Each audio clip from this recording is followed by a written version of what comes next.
Welcome to the Entertainment Rants Podcast, your number one opinion source for all things entertainment. Join host Marco Mazzola as he sounds off on the latest movies, TV, music, gaming, comic books, and more. Now, here's the man of the hour, Marco Mazzola. Hello again, everybody, and welcome to the Entertainment Rants Podcast. I am, as always, your host, Marco Mazzola, and today we're going to be talking about all things Die Hard. With us, we have Mila. Hello. And Bruno. Hey, hey. A smaller crew today, and that's okay. We like it. We keep it tight. Try to stay in an hour. Try to stay on topic. I guess with less people, maybe we will be able to stay on topic, I doubt it. So let's start off like we do. Let's play the trailer first.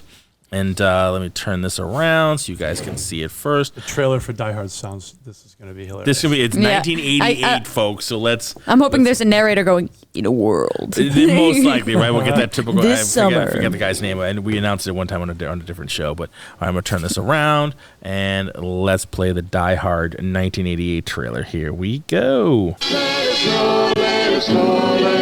It's Christmas Eve in L.A. California. Is Daddy coming home soon? Well, we'll see what Santa and Mommy can do, okay?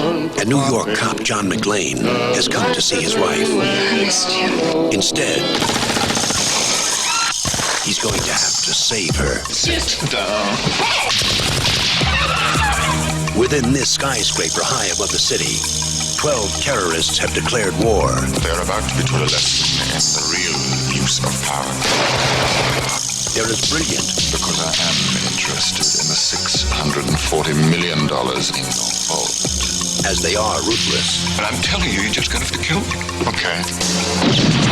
We do it the hard way. Now, the last thing McClane wants Think, David, think. is to be a hero, Where's Holly? Hey, Chuck, where? but he doesn't have a choice. What does he think he's doing?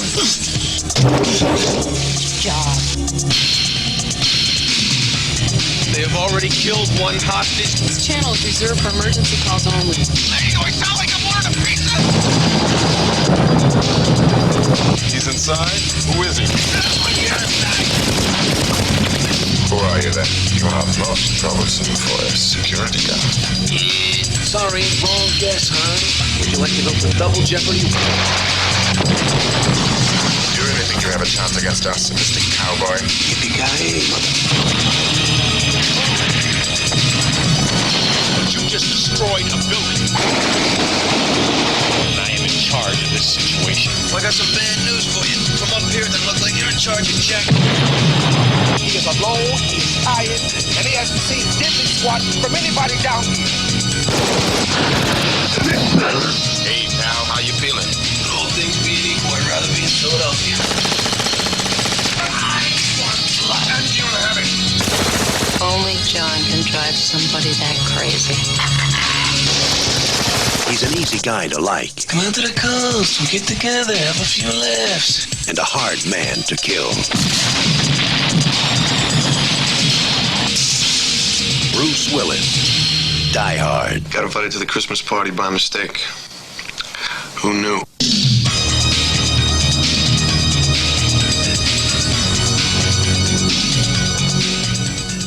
And there you have it. Awesome 80s trailer. Oh, Right, let's talk about the love trailer it. first and then we'll get into the movie itself. The trailer is typical 80s movie. Yippee-ki-yay, mother. That was going to talk about that, right? So every time they're going to swear, they bang out like a gunshot or explosion or something like that, right? Looks like you're not in charge of Jack. Pretty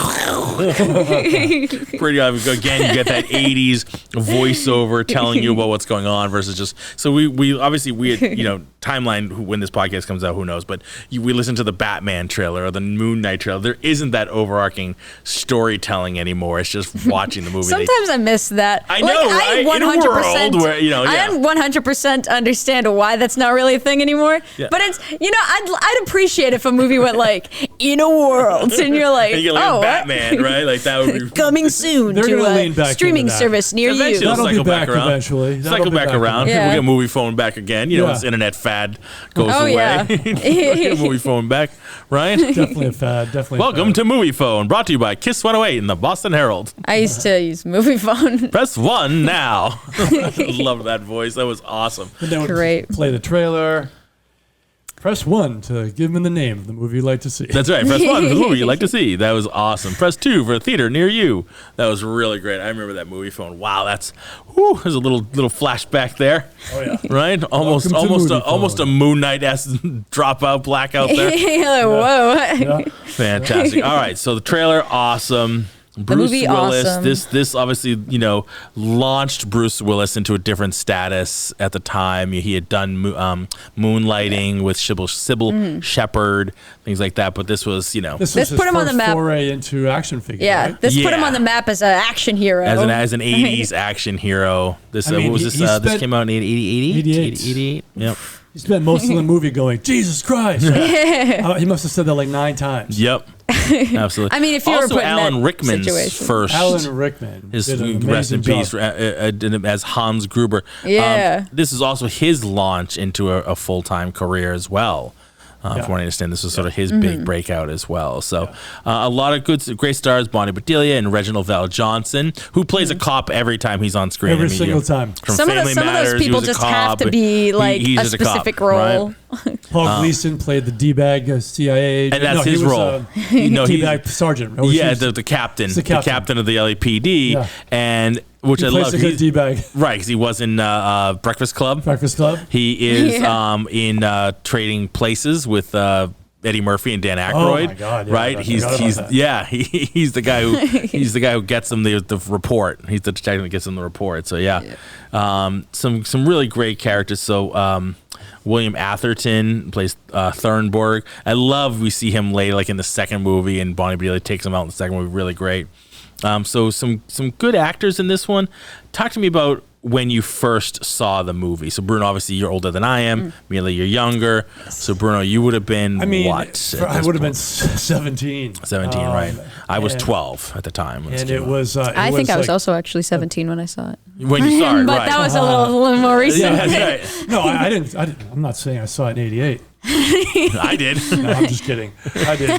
I mean, at the time, it was all action. It was one of the first. There were some action movies out before that, but like when the action movie genre really started, I want to say like 85, 86, 87, 88, like that kind of time frame when like it just started to blow you away with explosions.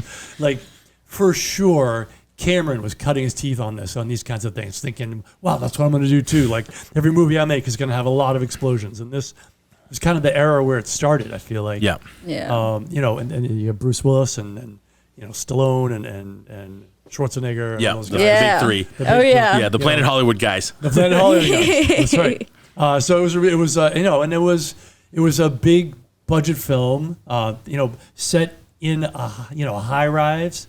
With $640 million on the line, right? Like, so let's talk about, because I was noticing that during the trailer, right? Like I forgot how much they were going after, right? Yeah. But 640 million. Sometimes you see these older movies and the number doesn't translate till now.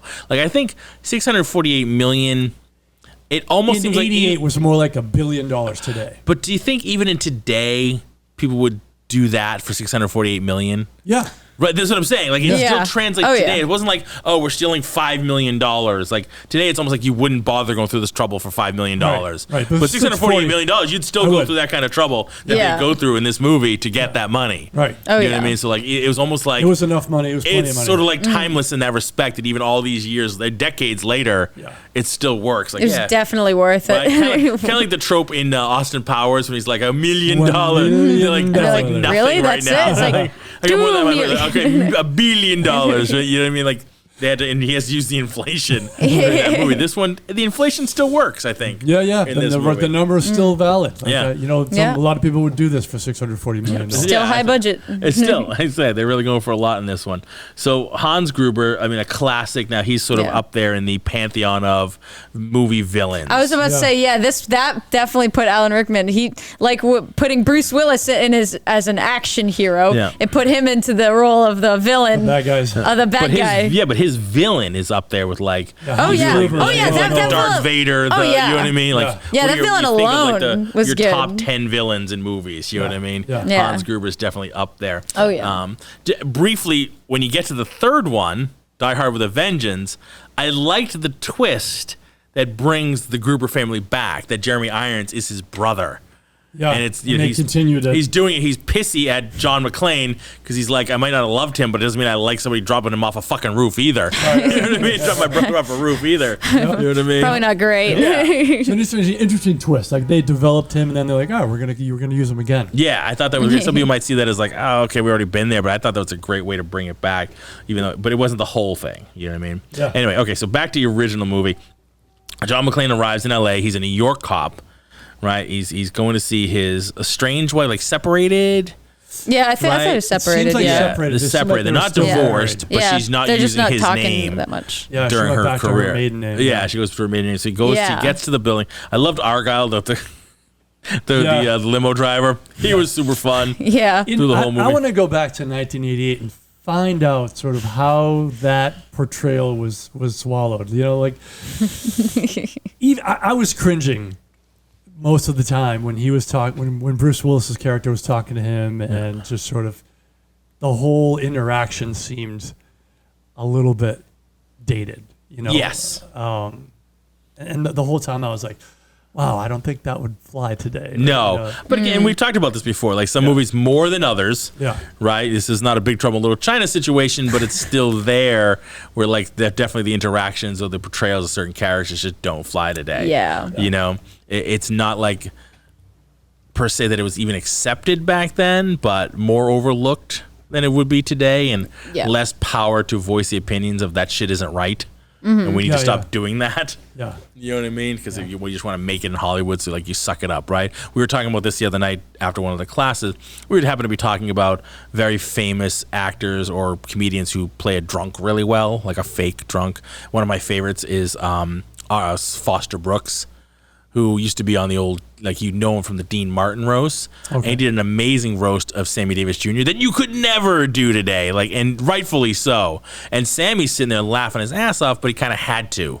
Now right? There's big documentations of him with the Rat Pack, and he just got shit on for being black, and he just took it. But on the back, he'd turn around and be like, motherfuckers. You know what I mean? Like, he didn't want to deal with that shit, but like to become Sammy, he had to suck it up and deal with it. You know what I mean? Because that was the climate at the time. So thank God things have kind of changed. Well, they're moving in the right direction. They're moving. That's exactly right. They're moving in the right direction. That's really where we'll we have a long way to go, but we'll get there. We'll get there. So anyway, all right. So back to Die Hard. He gets off the plane. He gets to the tower. He gets to Nakatomi Tower, which is, and this is kind of like that 80s trope. Japanese company is taking over America. Like this isn't a good thing. We've seen that in other stuff. It was a weird take on it, right? Because we saw that in Rising Sun as well. Like that was a big part of Rising Sun with Sean Connery and Wesley Snipes, because that was a Michael Crichton book. Yeah. I didn't notice until you just mentioned it. I'm like, you know what? There are a lot of those. There's a lot of that in the 80s and even the 90s. 2022, it's like, who cares, right? Yeah. None of this is a factor. But like in 1988, I guess it was. It was a huge factor that we're everybody selling was worried out. about it. That America's selling out to the Japanese, and they're going to own everything Japanese here. and Chinese are the whole. The whole, Far East. That whole thing. They're worried about. Yeah, I mean, no joke. People that I've worked with even 5 years ago were like, China's taken over the manufacturing. I was like, look, there's a lot of things that are changing in the economy. You gotta roll with it. Kind of gotta suck it up, pal. These things are changing. You better get used to it. Yeah, you move with the times or get the hell out the way sometimes, you know what I mean? Mm-hmm. So again, back in the 80s and in the 90s, this was a huge deal, right? So this was kind of one of the parts, and they talk about that, and they talk about it, like I said, in Rising Sun. It was just like, hey, these guys are really taking over everything. So you get the Japanese tower, Nakatomi Tower is a big deal. He gets there, he goes up, he gets into the room, right, where they're gonna sort of like hangout room, and he takes off his shoes, and then that's like the main catalyst of the movie. So when shit hit the fan, throw your shoes back on, man. I don't know. I was watching this with my wife, and she commented on it. She was like, I really appreciate that they showed him running out of there with just a T-shirt on and no shoes. Yeah. Because that feels real. Like, that feels like, holy moly, what just happened? He just heard like, what, was it machine gun? Yeah, the machine gun. Yep. Because they're firing at the ceiling to get everybody to shut up. He pulls his gun out and runs out. And like, totally makes sense. I don't know anybody that'd be like, all right, where are my shoes and where are my socks? Not the socks, but at least some shoes. Yeah. It's one of those high pressure situations where you're like, you don't think about it. The adrenaline's going. And he's a cop. Like, that's what he's used to doing. He's used to, like, responding immediately to action. Yeah. Right? Shoes or no shoes. Makes a lot of reject sense. your shoes. I reject shoes. Kick them off in a fit of joy. You know how I feel. Fuck shoes. We don't need shoes here. You don't need your stinking shoes. Yeah, so that of course plays big into the movie. And we get there because he's on the plane and the guy's like, fly much, relax, take your shoes off and, crunch the carpet with your toes, right? Yeah. Like, fuck, it works, right? You relax. He's like, shit, it works. So that was really cool. And they get him, and that's kind of the big part of the movie. So, he gets the Germans, and that's a big part of it now too. Again, and the Germans. The big fact that the terrorists are Germans. Okay, again, started 80s. That trope for a while. Yes, it was pretty. They were strong, and a lot. Everything they said was legit German. I know some German, and like it was really interesting to hear it. And I was like, oh my god, I understand some of that. It was pretty crazy. And it's pretty interesting. Like nowadays, I don't think they would be the Germans, right? Like we'd probably have, probably the Russians. Well, right now, because of Putin and everything like that. But I think even a year or two ago, it would have been like Middle Eastern. Yeah. Yes. You know what I mean? It's either, so like nowadays, it's usually either Russian or it's Middle East. So one of those two. Yeah, it's a Muslim or whatever. Some extremist type of things. Yeah. So interesting how because they called them terrorists. This was in '88 before terrorists was really a thing, right? Yeah. Right, as German terrorists during a Christmas party at the Nakatomi. So we'll get to the Christmas party part of this and the whole Christmas. Is this a Christmas movie? It's a Christmas movie. It is a Christmas movie, and there's not really a debate about that. According to the writer and director, it's not. And according to the director, he's wrong. So according to the director, he admitted he was wrong. Yes, according to everybody else on the planet, it's a Christmas movie. But what? Okay, so we're there. Let's talk about what makes it a Christmas movie. Because it's on Christmas. It's on Christmas Eve. And it's a Christmas party. Yeah, and they're going. That's why he's there. Party. It's because it's a Christmas party. He was literally invited to a Christmas party. It's a Christmas party. It's a Christmas movie. Christmas lights. Christmas decorations. It's Christmas time. But there's Christmas music in the trailer. Let's say it's a grand opening party for the building, right? Because the building was just been finished. It's not even done constructing. Well, then it's not a Christmas movie. Does that change the movie? You take Christmas out. So like we talked about before. If you take Batman out of the movie, the only thing it's Batman because Batman's in a suit, right? That's what Larry loves to talk about.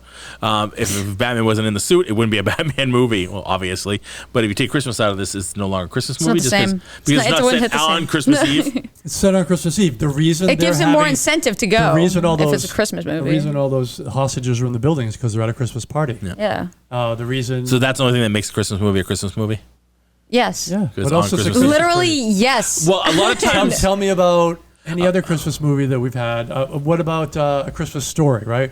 That's all about Christmas. About what gift he's getting on just about Christmas. A gift. What if it got a gift for his birthday? Well, what if it could have been a birthday movie? A Christmas gift. Yeah, and it's a Christmas party centered around a Christmas party. But this is a Christmas party. Santa for the during gift Christmas time. Hoping Santa brings him the gift. Substitute a birthday. So you're asking your mom for a birthday present. He asked mom for it. She said, no, hell no, you're going to shoot your eye out. Asking your uncle for a birthday present. It's the same thing. You could change everything about any movie and it would suddenly become not about that thing. But this happens to be on Christmas and a Christmas party. Christmas lights, Christmas music. Story is a hard one because it's called A Christmas Story. So it's hard to... And this is called Die Hard. A Christmas Story. No, I'm looking at the title. I see that nowhere. You must be reading it wrong. Bruce Willis, Bruce Willis, Die Hard, Christmas movie. It's definitely implied. Yeah. Yeah. Yeah, it's in the subtext. It just says during a Christmas party. Well, there you go. It's in the description. See, the subtext. It's a Christmas movie. I love the debate. That's fantastic. So, it's still up in the air. Agree to disagree. Let's agree to agree you're wrong. Yeah. There you go. I think I agree with even myself. I've flip-flop a couple of times. Like, it is, but it's really not because it really has nothing to do with Christmas. Whatever. He's not saving Christmas. It doesn't matter that it's Christmas. It doesn't make any sense. He saved a Christmas party. Yeah, he didn't save nothing. He single-handedly saved Christmas. No, he did it. Single-handedly. He saved some people. He didn't save the party. The party was done. At a Christmas party. Once the terrorists came in. Once the terrorists were defeated, they continued their Christmas party. I know. I think they all went home. Damn right. I'm pretty sure I saw the building was blown up. They finished the party. I think the woman... said, left him back in. "Drinks on me." Drinks on Yeah, me. yeah, and then they celebrated. And they celebrated, Christmas. and then they opened presents. I'm pretty sure with the roof on fire, Pretty they sure probably would have let him Santa back in that actually building. arrived and was like, Santa "Damn, arrived, what was landed this?" on the roof. Yeah, And then like said, reindeer and "Oh all my that. goodness." Just Coming like- down the vents, you know. Came down the vents. Curiosity, are you reading this in between scenes? Are you watching movies in between scenes again? No, this isn't the movie. I think you just like Just a missed deleted it. scene I It was didn't at see on the DVD Yeah. or Post something? credit. It was post Yes, credit. like Post- Blu-ray or oh, something. This is before Marvel's You post-credit didn't scene. watch. You didn't watch the post credit. Yeah. All you these should have years I've been stayed till the watching this end. movie You and I left didn't watch it. because I hate credits. You know. It's a shame. It's a real shame you didn't see that part. I'm sorry about that. This is my favorite part of the movie. This My must be ranters why are delusional some people today. think it's a Christmas movie, some people don't. Is this because Exactly, this 'cause is they because just this is the not third patient. podcast we've done today? Is this why you guys are so loopy? Is this what's happening? I don't know what you're talking about. Yeah, after the Batman and Moon Knight, We now you haven't guys are done- on this. We haven't done any podcast today yet. Yeah, what podcast? This is Third the one and one. only. The I know. third hour podcast. We I do think all you of guys this are starting same to lose the plot a little bit. So we're at this Christmas party because that makes it a Christmas In the Christmas movie. In this Christmas movie that is Die Hard. That's a title for a Christmas movie. I feel like as we talk about this, you're less convinced it's a Christmas movie. Yeah, less, absolutely. Yeah. No, because I've been on the fence before, but I've really leaned more to it not being a Christmas movie lately. Just happens to be set. Like, because Batman Returns was set at Christmas. Still don't think it's a Christmas movie. It's not a Batman movie either. You take him out of that bat suit. It's a total Batman movie. You got Penguin and Catwoman. If you who they got rid of actually call Penguin and Catwoman and the Batmobile and the bat suit, it would not be a Batman movie. That's true. And Alfred. And yeah, Alfred, absolutely. yeah. And the Penguin and Catwoman, absolutely. Yes. You also took Gotham out of it, you know. If you took Superman out of his movie, it wouldn't be a Superman movie. That's right. You're Took him damn out right. of- There you go. It would just be called The Movie. Just so happens that If you took Christmas out of Die Hard, it would not be a Die Hard movie. but it's still be a Christmas movie. Oh, yeah. That's where your argument falls apart. Fantastic. All right, so the poop hits the fan. The German terrorists are now taking over the building, corral everybody into the one. Yeah. Yeah, as you do. As you know, as when you're a terrorist, that's what you do. And of course, McClane gets away. His little tank top. He's got the wife beater on, which and Yep. not that I like that term, but that's generally what they're accepting. That, to call yeah, it. that's generally it's a I horrible, actually horrible call it term, that but every that's once just in a what they're while, called. yeah. He ends up shirtless eventually. So Does he? Yeah. No, Does by he? the end, no. He's just I think it's he just does. really Was that in the end black. credit scene? No. It's black by the end of it. It's No, I black thought- by the end of it. Yeah. thought he Wait, ended up how? shirtless when he No, Did he take someone's shirt? He might have been because he had the guns taped to his back. Yes, I think By he the was very yeah. last scene. Yeah, he was shirtless. Yeah, the last scene when he actually dumps Gruber out the window, he's got nothing on because puts he's his got no hands shirt up on. and the gun's taped to his Oh, back. yeah. Yeah. Yeah, He but was the shirtless. shirt goes from white to black just because of all the running around the building Yes. and dodging Can, explosions. These can are we very talk important. about These are how very many important gratuitous discussions. sex scenes were? There weren't even sex scenes, just like gratuitous boob shots. Right? Like there was the one. Yeah. There was the one woman when they broke in and the terrorists first got there. They like pulled the couple that was having sex in the office. yep. And like he was pretty much fully dressed and she was topless. Right. The thing is, And you're like, it's, that was unnecessary. We didn't Welcome even it's to part of do that. 88. it's part of the atmosphere. No, but then he ran by. Gotta Christmas have, party. You That's gotta what have people the gratuitous boob shot in the Christmas party. But he ran by the poster of the topless woman twice. The first time he ran by it, he's like, "Ooh, what's that?" And then he comes by again with the same scene, and he's like, and he looks again, and I was like, "What are you doing? Why do we need that in this movie?" It's We don't. important for the plot to have that there. Apparently. It's just necessary. I mean, I'm not complaining, but it was gratuitous. Yeah. It was No, I don't think gratuitous. you're complaining, but absolutely you're right. It's good, but Yeah. it's again, it's welcome to 1988. yeah. 1988 and it is right? yeah, it This is the 80s. It's So. definitely the 80s and the 90s. Let's be fair. Yeah. Although The 90s Netflix is doing that a lot too now. Are Just they? like boobs But everywhere. at least it's contextual. Not Like, so- really. They're like, we should have a sex scene here, and you Yeah. go, Insert It's not sex Do we necessary. really? Yeah, you don't need it. that's You're like right. every other Netflix original. They're like, we should have like a very graphic sex scene here. And insert sex scene. yeah, and you're like, I don't Fighty, think I fighty, punch him up, needed punch him up, this. sex scene. Yeah. So we're kind of circling back around. Yeah. And Oh, it's that now happens, right? more graphic. We talked about that. It does happen. It comes back around. Sex Yeah. sells. Yes, absolutely. That so it what did you does. think of Bruce Willis as a choice for John McClane? Like, obviously launched his career. I thought he did a good job. I think it was good. I think he did awesome. Yeah. Could you see anybody else playing the role? Like, I always like to view that. Is there anybody else who could have? So I don't I can't think of Hold it up. 80s actors right now. I don't think he's an exceptionally talented actor. Like he was basically a bro. you know, and so even in the movie, he was just kind of a bro.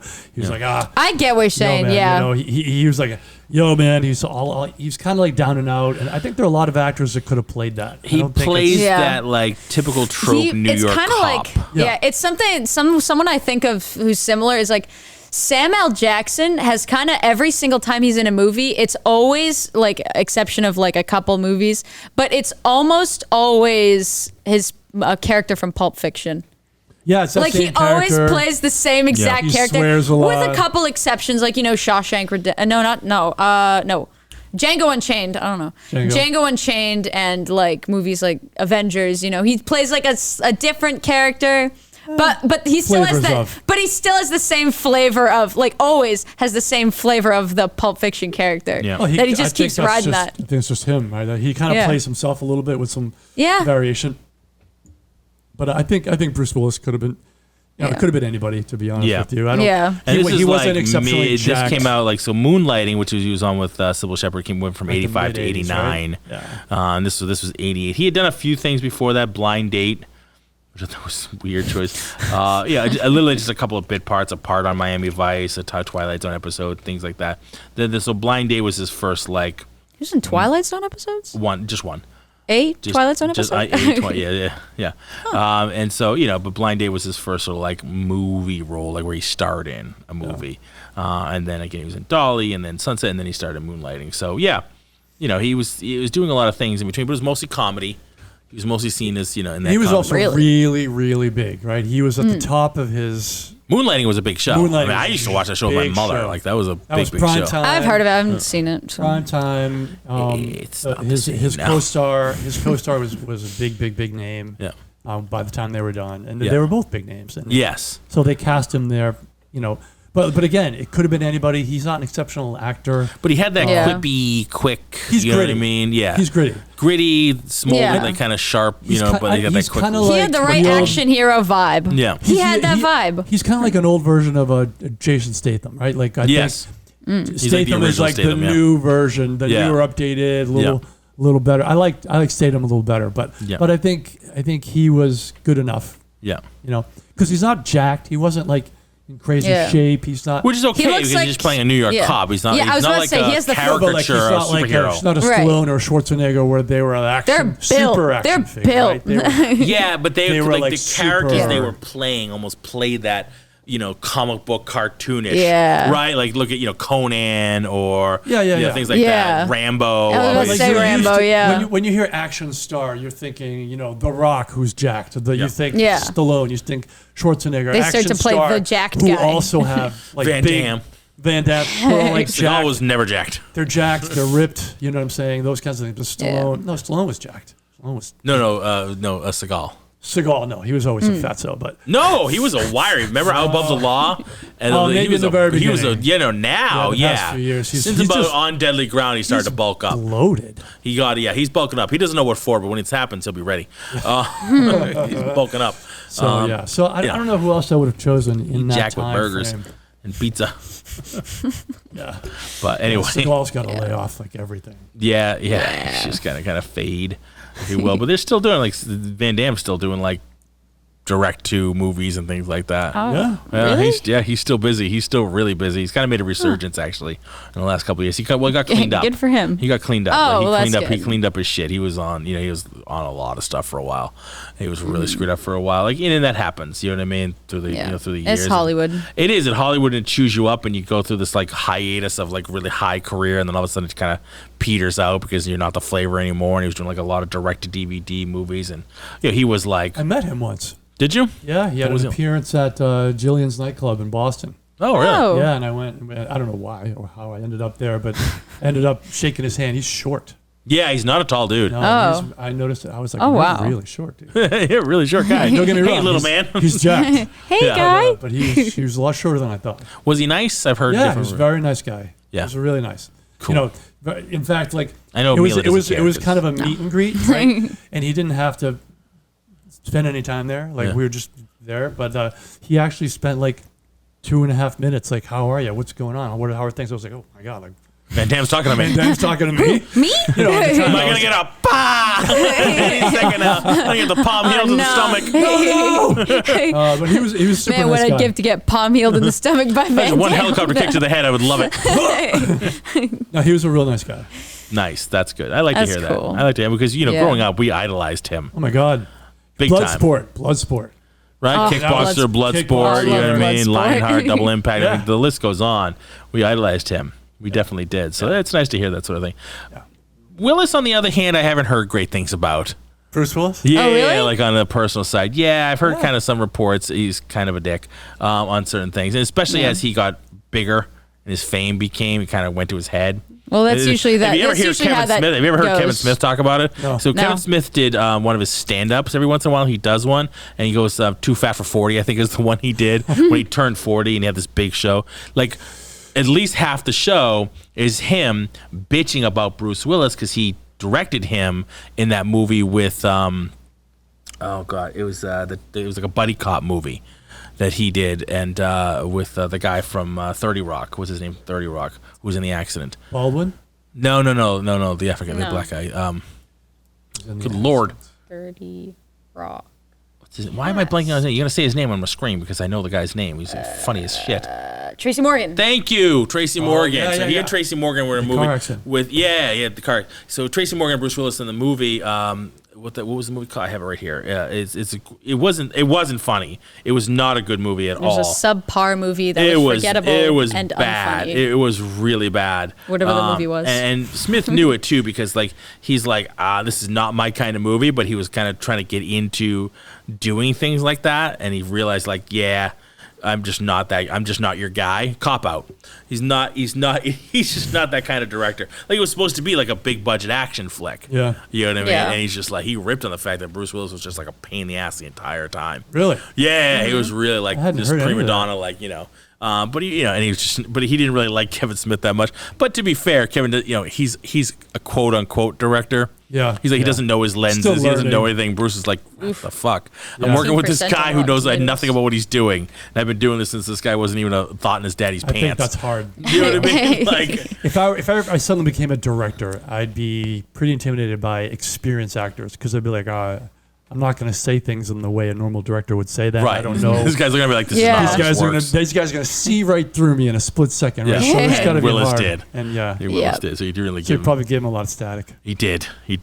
But yeah, like years later, he called Willis. Calls Smith. He's like, "Hey, buddy, I was just thinking about you. Looking at some photos." And he's like, he thought it was a prank because he'd like shit all over him for a long time, like publicly over all God. Willis. And then Willis calls like, "Hey, pal, what's going on? I found some photos I thought you'd like." And he's like, "Is this Bruce Willis? Really?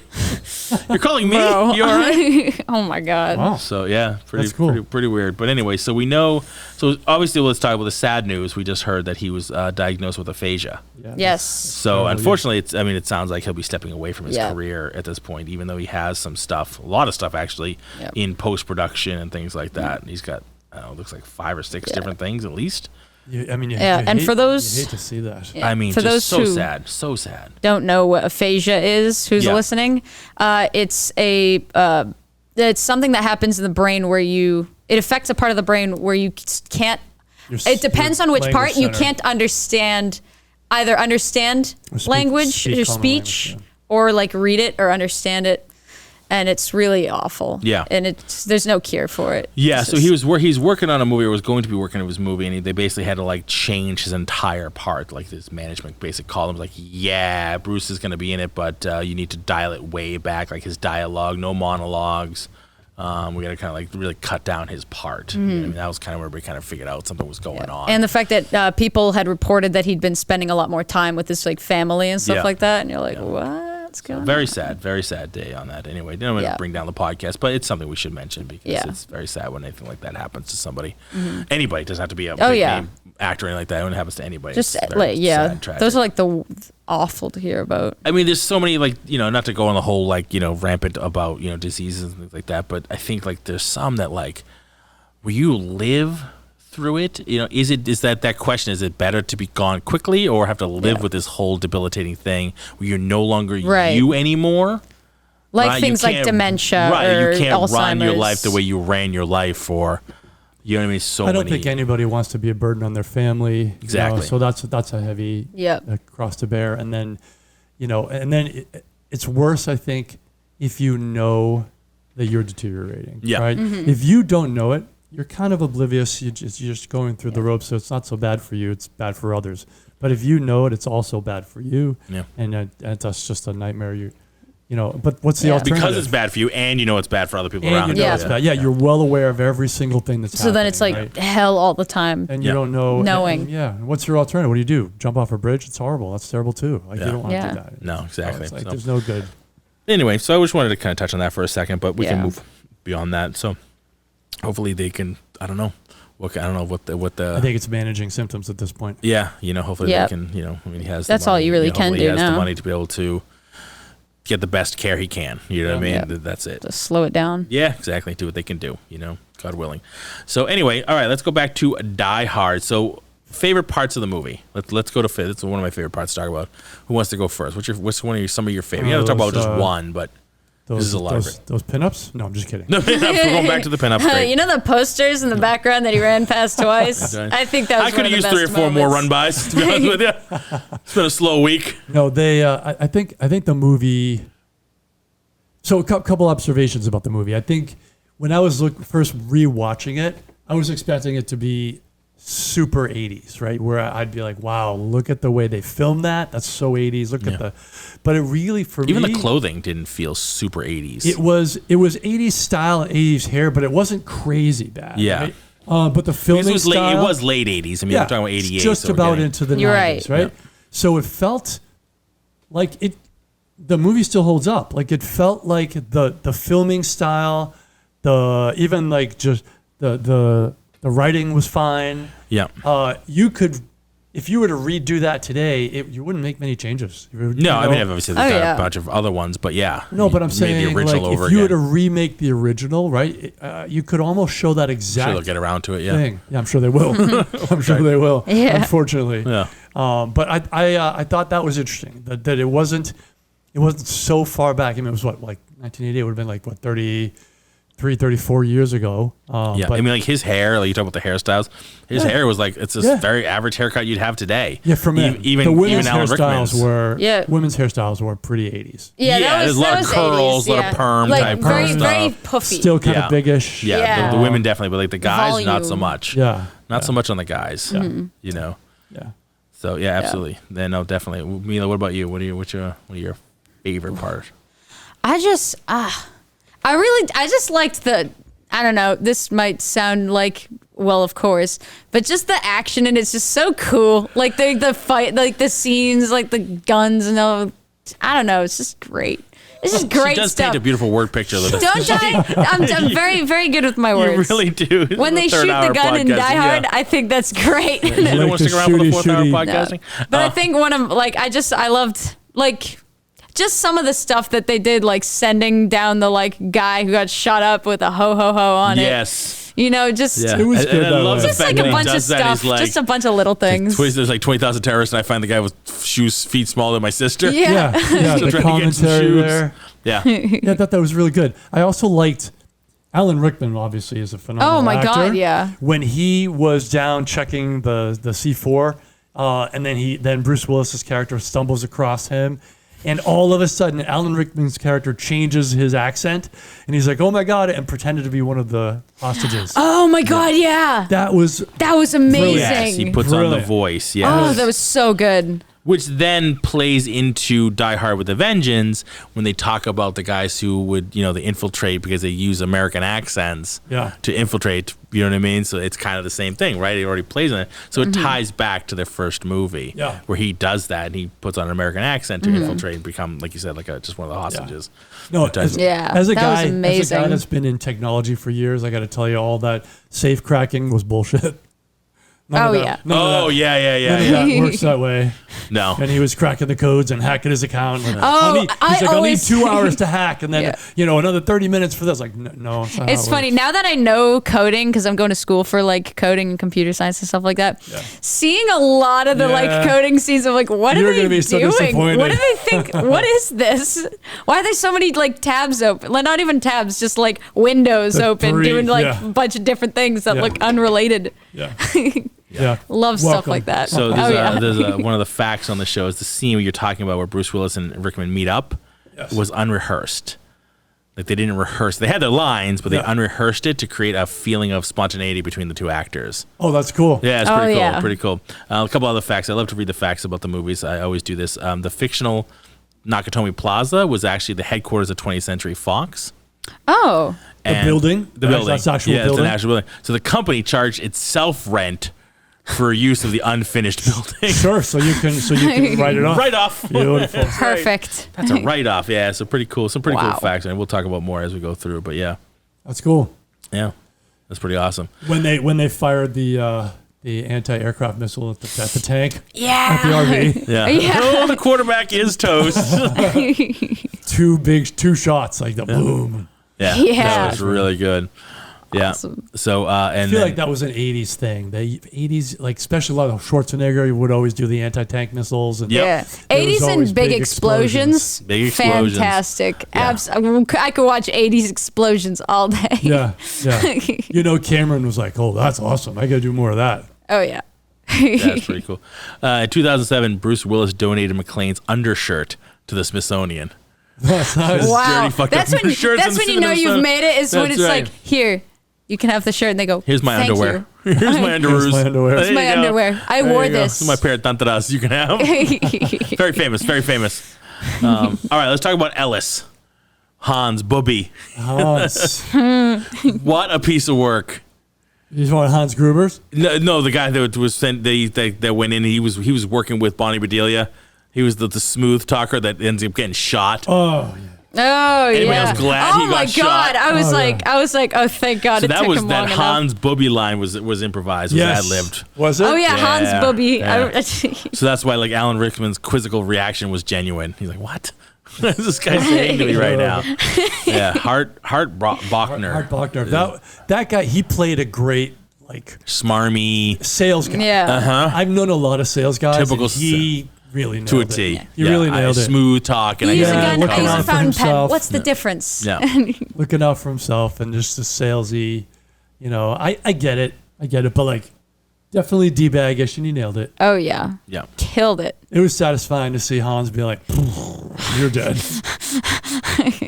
So going back to what you were saying about the Germans, so only a couple of actors who played the German terrorists were actually German, and only a couple more could speak broken German. That's probably why they use simple phrases like "mach schnell," Yeah. "mach schnell." Like that Yeah. means make haste. Let's go. Let's Yeah. go. Yeah, yeah. My favorite when he says and he's like, "Shoot the glass." Yes. And he like says, Yeah. "What are you talking?" He's like, "Shoot the glass." glass. Like that's one of my favorite lines Mm. in the whole movie. Yeah. I love that part. He's trying to say it in German. I was like, "What are you talking about?" Yeah. What? And he's like, "Shoot the glass." Schießenfenster. I think that's what he says, right? Yeah, that's right. and he should have. That guy was supposed to be a German speaker, so I think they must have repeated it in English so that the audience understood. Yeah. It was interesting that they did a lot of German in there without subtitles. Yes. Oh, yeah. Yeah. You didn't necessarily always. You didn't really. But need like, it. there was Yeah. a lot of information in there that you could have appreciated as a watcher of the movie if you understood any of the German. Yeah. Yeah. But it was, I know, it's interesting that they chose not to subtitle it. Yeah. Yeah. Would have been a little bit extra. Yeah. Sometimes They did that in it's some of the interesting Star like Wars. that. Some of the Star Wars, like the newer stuff, is better. Like when you hear the aliens talking, Yeah. Yeah. and they're not subtitles. Like, oh, okay, I get it. I don't necessarily need. Yeah, like they did in Not Jedi when important. Jabba Yeah. was speaking. You Yeah. had to. Yeah, and in like The Godfather, there were some scenes that were just like in Italian, like, but it wasn't like the forefront. It wasn't important, but it was still like they're speaking Italian. There's no subtitles, and you're like, what?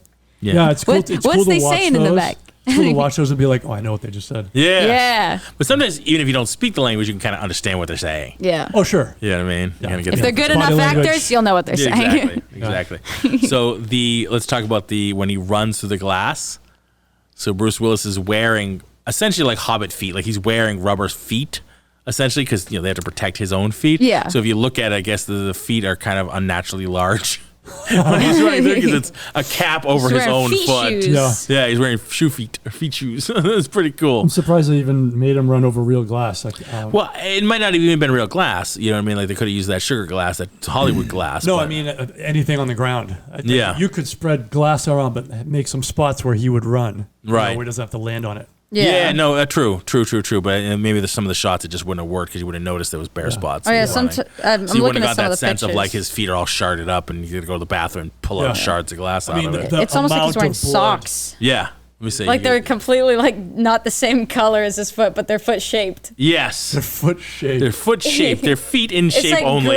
gray feet shapes, foot shapes on his feet. It's pretty cool. It's pretty cool. So Hans Gruber as a villain, talk to me. What's your take on him? I thought he was brilliant. I Yes. thought, and literally brilliant. In other words, like I love that he was a no BS kind of guy. It's like, no, you're not going to give me the information I need. Bam, you're done. Yeah. Like, he didn't spend that much time with like stupid like monologues that you didn't need. Yeah. You know, Yeah. I mean, he did like do a few monologues, but No, like, but to they that were- point, he but was they so added well something to collected it. and It felt real. poised. It felt real. Definitely Yeah. sits there. He's got the book open. He's just reading from his, you know what I mean, like basically his day planner, right? When he's at the beginning, when he's just reading to everybody. Yeah. Like Yeah. that was like, it was perfect, eerie, calm psychopath. Oh, This yeah. guy I can don't even shoot know you or have you shot at any second. Yeah. And but he you just don't seems know. eerie. There was this whole commotion, right? Them taking over and shooting to gather everybody into one place. And he's just like, all right, ladies and gentlemen, I want to talk to you now. Like, I'm going to give you a little State of the Union address here. This is what's happening. I appreciate that everything he did was intelligent. So Yeah, you know, nothing stupid or there like was like no stupid what's stuff. the word I'm looking for? Like nothing, not there were unnecessary. no blunders. Yeah, Yeah. yeah. Or I'll come up with the word later. No, but like everything he did. So whenever there was a twist, like he figured it out. Whenever, like when you got caught by, you know, what's No his name? tropes, not There were tropey. No tropey, exactly. Yeah. And I appreciate that was a thing. Right? Yeah. He was a smart villain who wasn't, you know, prone to wasting time. Yeah. You know, the minute he got caught by Bruce Willis, he threw on an accent and pretended to be. Yeah. Like that's a brilliant twist. Yeah. Yeah.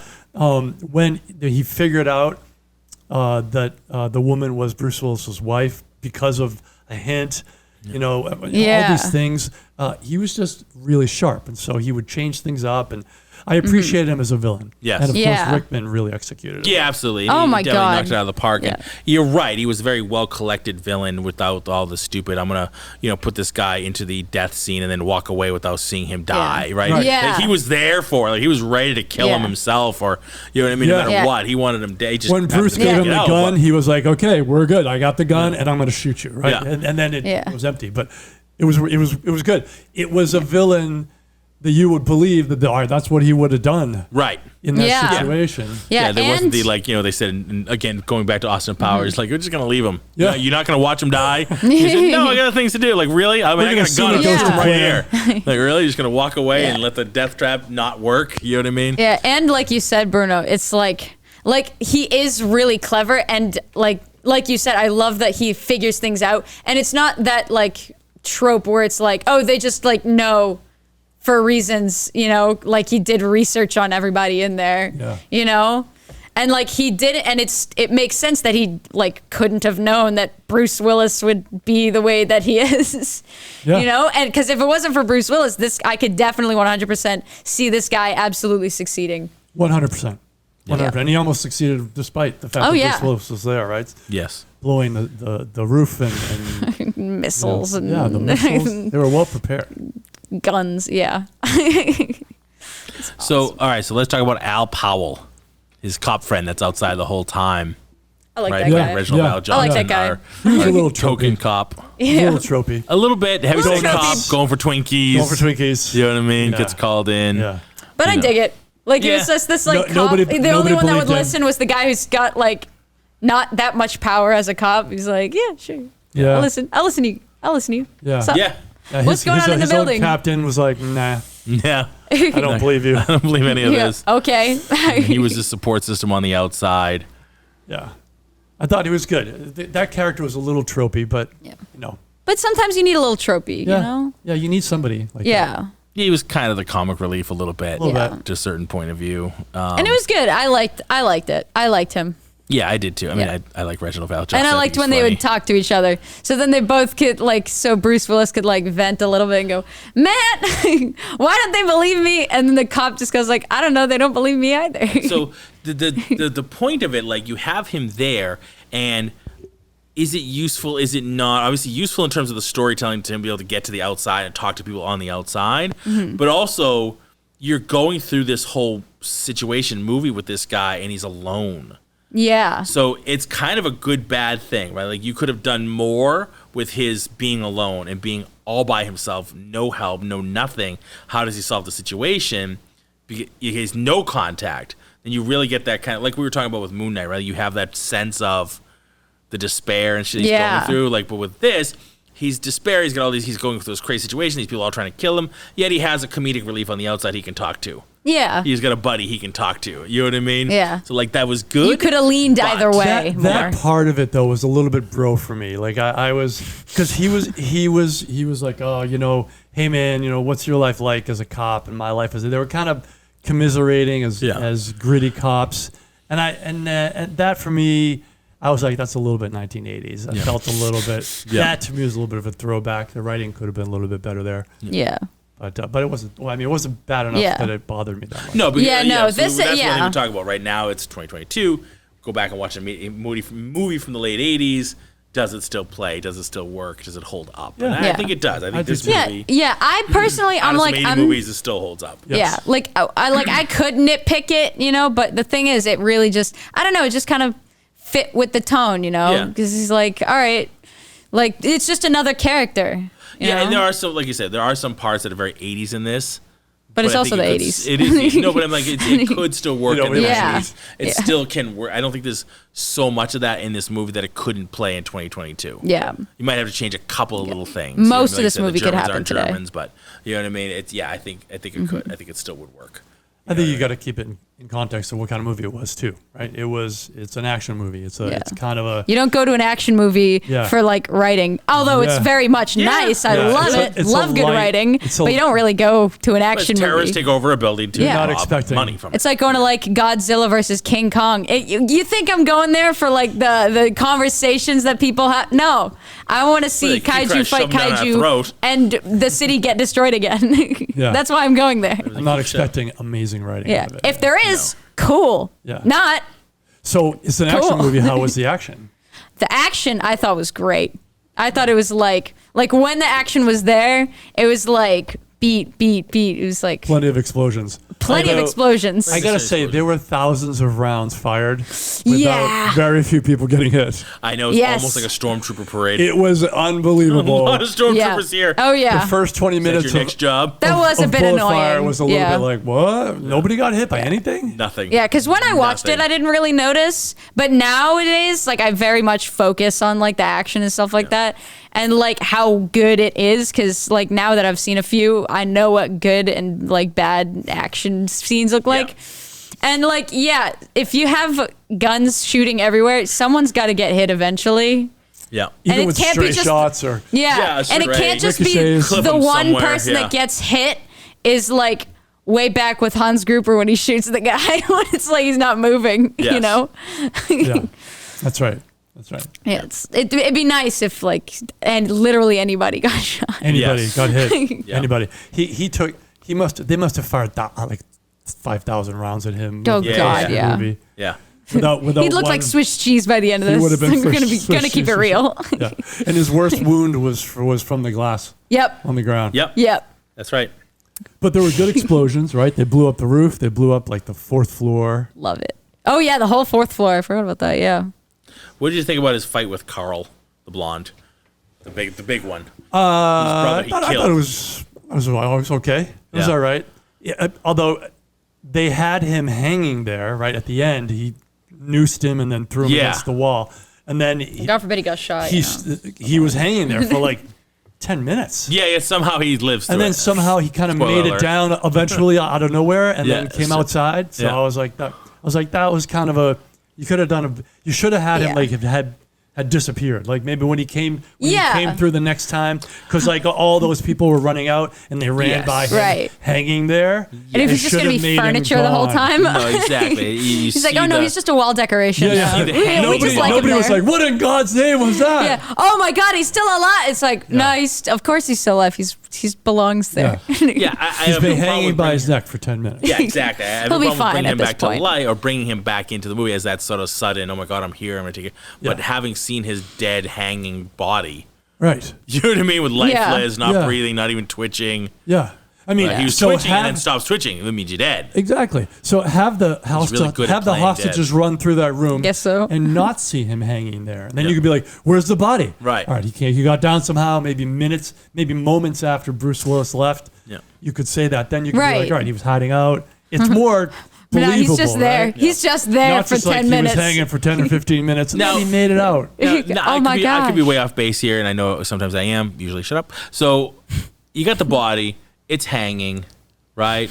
You don't pump a couple of lead into it, just in case. Like, yeah, I'm gonna shoot it just in case. This guy's a real fucker. You know what? I might stick around and watch to make sure.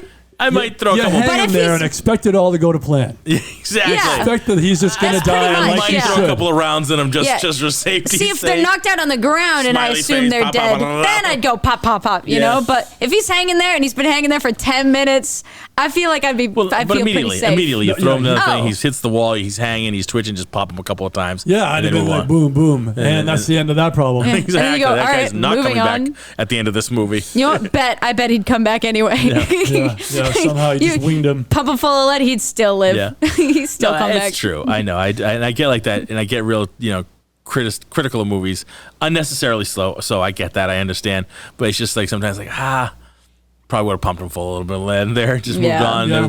But then you don't have the rest of the movie. You don't have the big unveil where he breaks away and starts shooting. You know what I mean? And that was just it was 2 minutes at the Al very comes end. up to save the day and plugs him after the whole bit of Al never using his gun again. His redemption arc. Yeah, so it's his redemption, and he saves them, and he can go back on the streets using his gun again.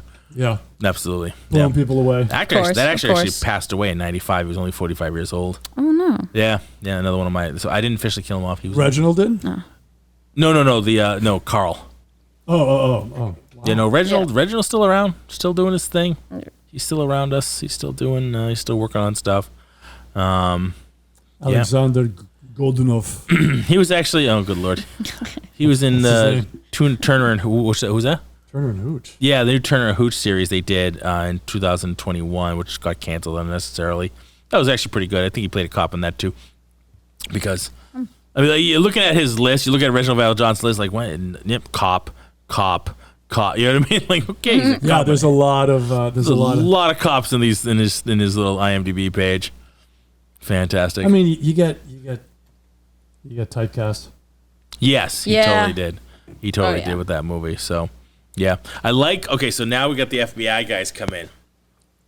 Yeah. And they're classic 80s FBI guys. Out of them, just in the books, right? Just in the books. We can't believe him. I thought they were weird because they came in and start doing the hostage playbook. And then when they go in on the choppers, like all of a sudden they're like... They're ready to mow everything down. Yippee-ki-yay cowboys? Yeah. Like, so they went from like super straight lace to way off the books and it was weird. Yeah. Yes, I agree. And they get taken out. They get taken out by the explosion. Yeah. I like that. I like that. Then you just kind of watch them and you go like, ooh, I guess we need some more FBI guys, I guess. Yeah, they really... That's still one of my favorite lines in any movie. Which ones? Looks like we're going to need some FBI guys, I guess. They're down. That was but like Robert Davi, who plays one of the FBI guys, is a big typecast and sort of official sort of officer FBI. Feels like a lot of people got typecast from this movie. Yeah, he plays that kind of, but he was also in Goonies. He was one of the Fratelli brothers. He's the one who sings to Chunk. That's right. He's one of the with Pants, with Joey Pants. Joey Pants. Joey Pants, Joey Pants. One of the Fratelli brothers, yeah. That's what I think that's probably where I first saw him, is in Goonies. So, absolutely. It's a long one. So, any parts of the movie you were not super crazy about other than... I don't know. know. I thought it was a fun movie. There wasn't anything. Good popcorn movie. Yeah, exactly. Yeah. It's a good popcorn movie. Yeah. I thought it was in a good fun. popcorn movie, you can't really Give it diminish critical. it. You know, you had a good time watching it, and you're like, "This is cool. I like it." Yeah. The whole time you're watching it, you're like, "Is it Yeah. good? Is it At good?" the end, you're like, "Yippee-ki-yay, motherfucker!" Yeah, you just walk That's away like still that, a and you're line like, that's "Oh used yeah." today. You start to absorb the personality of the main character. You're like, "Yeah, I could so be Bruce Willis." Yeah. You definitely walk out of this type of movie with that attitude, right? Yeah. You get in your car, you drive a little different. Like, I totally caught myself doing that after the Batman. Like, I got out of Batman, I'm like, well, I You gotta got the slow look. down here. Almost the I'm Kubrick driving like an ass. Just watch that awesome Oh, Batmobile I don't chase. have an afterburner on my car. Oh, shit, I gotta get one of those installed. It's being installed Where's on the nearest Tuesday. thing to look like a ramp? I gotta jump I'll over just use something. that car. Before I go. So yeah, it's definitely, you get that sort of like, you know, the muscles, the movie muscles, right? Instead of beer goggle muscle, you get like the movie muscles. Yeah. Yeah. I'm badass now. I love a No, movie where you you're still walk not. away feeling like the main character, like, yeah, Like, I got movie can muscles. take on the world. And we have Al Long, of course, our Trojan, you know, Yes. our typical Yeah. Asian, long-haired, you know, Ah, guy. yes. Oh my God, from Big Trouble in Little China. Trouble. He's in this one. There's just so much Although fun. I wouldn't say he played a trope in this one, but he. No, he didn't really. Yeah. He actually yeah. had lines in this one. Yes. Oh my gosh. Unusual. That must have been new for him. I like the Italian guy Marco, who was like, you should have shot me when you had the chance. Boom, boom, boom. Yep. He's like, thanks for the advice. Thank you. Yeah, Oh yeah. absolutely. Good stuff. Oh yeah, Big Johnson and Little Johnson. That's right. That was the Robert Davi and Grandel Bush. They're Little Johnson, big no relation. Yeah, no relation. That was really good. Wow, and Rick Dukeman, the city worker. Wow, it's some old school casting in these guys here. I mean, it was a big cast. Yeah. At the time, they weren't that big, but now they're all, or a lot of them were well developed in their career. yeah, Oh yeah. This opened up a lot of careers for a lot of people. I think so too. Yeah. Bonnie Bedelia. How big was she at the time? Yeah, She played Holly Gennaro, or Yeah. McLean's. What else was she in? she's been in a bunch of after- stuff too. Kind of looking at her through. It her seems like she's page. been in a lot. I just don't know what those are. Yeah, I mean, nothing quite as big as this. Presumed Innocent. That was a big one. Yeah.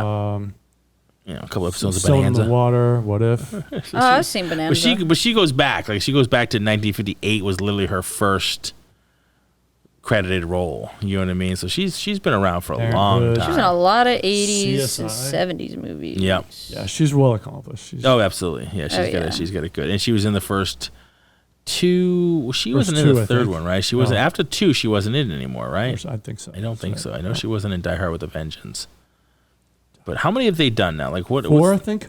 Is it only four? I just went think through it's every 4. single one of the movies she was in, and I recognize 0 of them except for Die Hard. There so. you go. So I'm out of that talk. There you go. I think it was Die Hard 2, Live Free or Die Hard, and then Die Hard with a Vengeance. Sorry, Die Hard with a Vengeance was before, and then Live Free or Die Hard was the last one. Yes. No, sorry, then there was A Good Day to Die Hard. There were 5. I love that they're creative with Die the Hard names is back except for as a Die short Hard from 2. 2020. Short. Literally a short. Oh no. Die Hard, the 1990s video game. Yeah. I don't know. Oh, I mean, you know. I've only ever seen the there's first now, movie. so got the IP. here's something weird. He's in a movie called A Day to Die, not Not A associated. Day to No, Die he's Hard. playing Police Chief Alston. So it's not him. He's not playing his of same. course. So it's not the same. It's not way tied to the Die Hard movie. It's just weird that it's like A Day to Die. You know what I mean? So it's very similar in the terms. You want of to the talk time. about somebody who really, pigeonholed his career as far as action. Yes. But I mean, I'm sure he made a buttload of money on it. Yep. Oh, yeah. Yeah, he was in. He played in the Lego Movie 2. He played himself. He was also in that last G.I. Joe horrible movie, G.I. Joe Retaliation. Did you see that? No. He played General Joe Colton. So he was the guy they named the team after G.I. Joe. Oh my God. Yes, that movie was a dumpster fire. It was. wow. That was one with The Rock. Yes. Right, plays Oh my Roadblock gosh. and things like, and they kill off most of the Joes.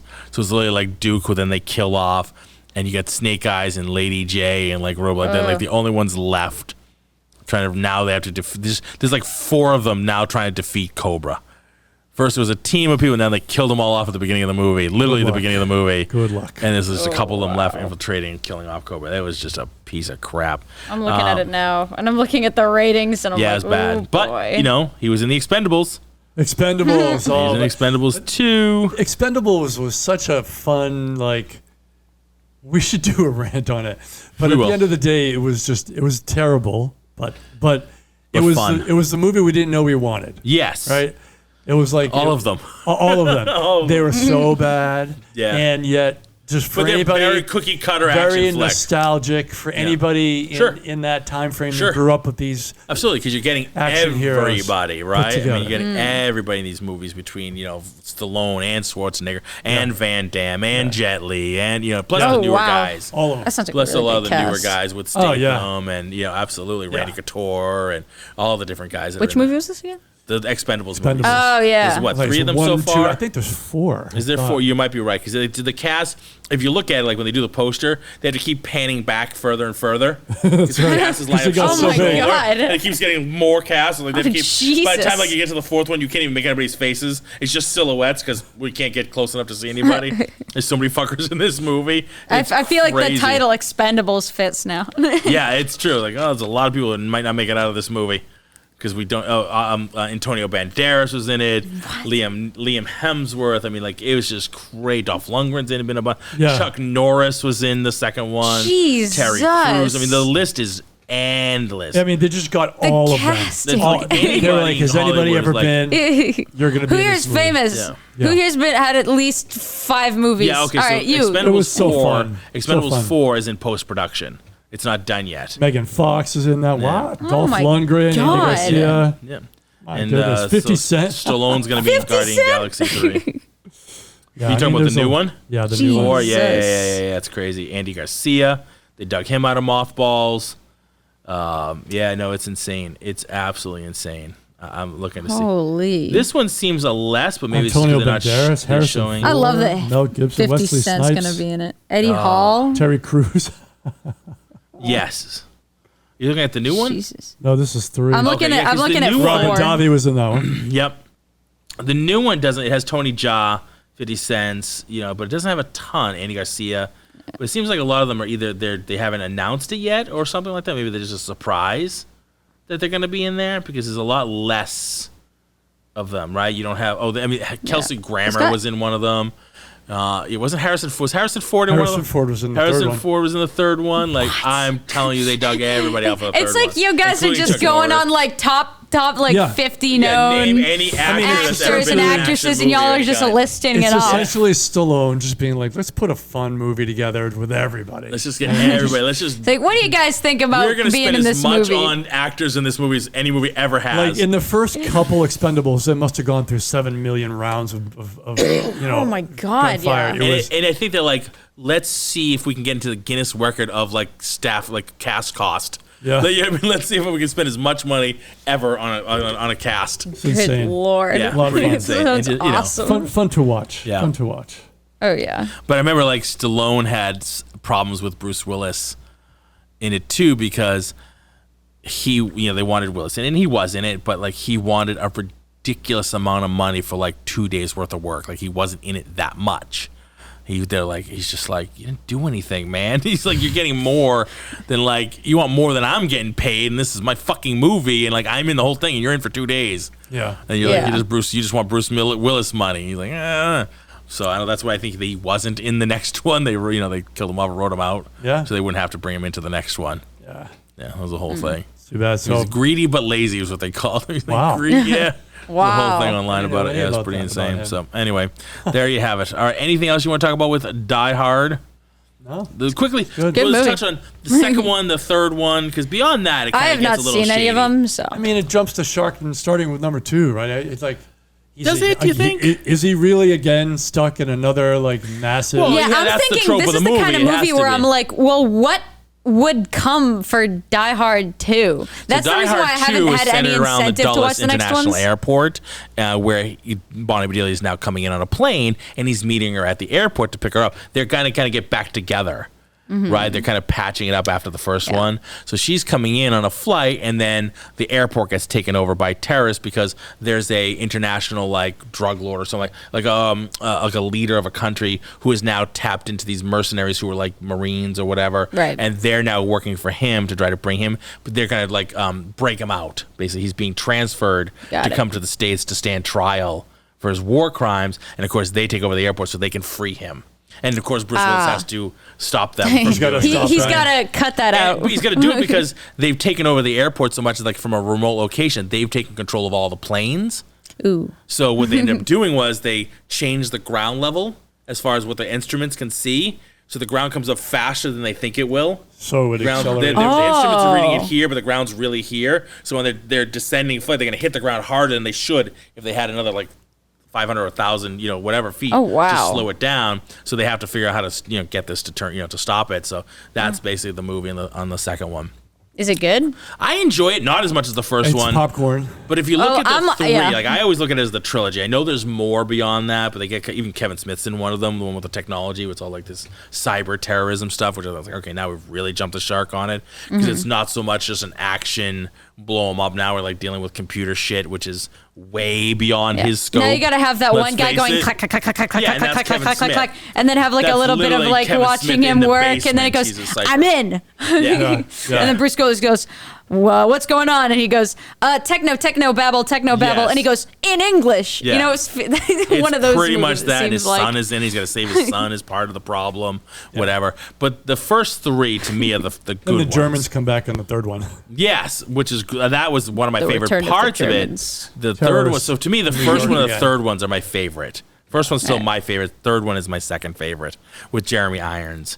Who plays Jeremy Irons is a good actor. I thought he's really good. I think he's a great actor. I think he's really good in that movie. Yeah. And he plays, he stutters. He's got that trope of he's in there. He's trying to basically steal the gold from the deposit, right? From the Federal Reserve. From the Federal Reserve. Yeah. But to do it, they're basically tricking everybody to think that there's a bomb in a school. Right, so they stole these chemicals. When the two chemicals mix, they become extremely volatile, and they can set off a bomb. So they pretend they put this massive, like all like 1,000 gallons of it in a school somewhere. There's like 1,000 schools in the city of New York, so they have to like all the cops, everybody who could potentially is now scouring the city to try to find the bombs. Well, guess what's not around the Federal Reserve? Schools. There's no schools around there, so that they blow up the subway system underneath the Federal Reserve, and it sets off all the alarms and bullshit, so they can get in without setting off alarms because they're already going off, and they make all the cops leave the city, that part of the city, to go, and that's when the construction crew comes in to fix the problem on the ground, but it's really them breaking into the Federal Reserve. So it's the same thing. He's trying to steal money. He's trying to steal like money, gold, and money. And you find out later on that it's actually Hans Gruber's brother. Oh. And that's why he involves McClane. He basically picks him out to be like he's got to go around the city like almost like solving Batman-esque riddles to try to find out how to defuse the bomb, try to find out where the bomb is. Oh. But he's just fucking with him the whole time. He has no other point to have him doing this just to fuck with him because he's the one who threw his brother off the high rise. Yeah. And it involves Samuel L. Jackson. He's in the movie, so they have to work together. By accident, gets involved in it. Completely by accident. It's pretty cool. And hilarity ensues. As it always does when you have Samuel L. Jackson running. He plays, his character's name is Zeus. Zeus. He's like, hey, Zeus. He thinks his name is Jesus. Oh. He's like, that's the guy I called you. He said, hey, Zeus. My name is Zeus. The god of Olympus. And I'll let a lightning ball up your ass. Yeah, it was really funny.